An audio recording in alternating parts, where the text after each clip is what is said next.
Usually once the procedure is done, the weight regain is a very rare problem unless the person for whom the surgery is being done is not motivated himself to lose the weight and they don't take the precautions of following a healthy lifestyle post surgery.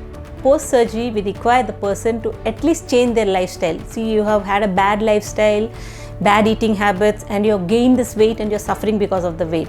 Now surgery has been done and you have been given a better body or a good weight, and from there you should take precautions. See, our dietitians will work with you to make you understand what is healthy eating, switch on to healthy eating, do a moderate exercise daily, which is a general recommendations for every one of us, and try to follow healthy eating habits. Then your weight would never come back.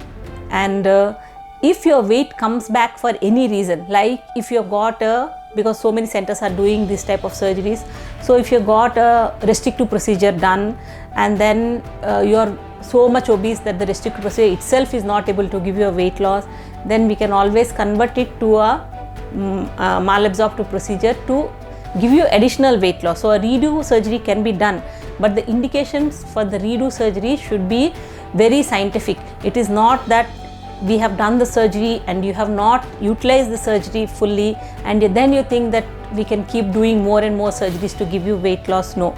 So when the first surgery is done, that is the best time to lose weight and maintain your weight loss. And I would request to all those who are contemplating the surgery, once you get weight loss, please try to and learn to maintain your weight loss with healthy lifestyle.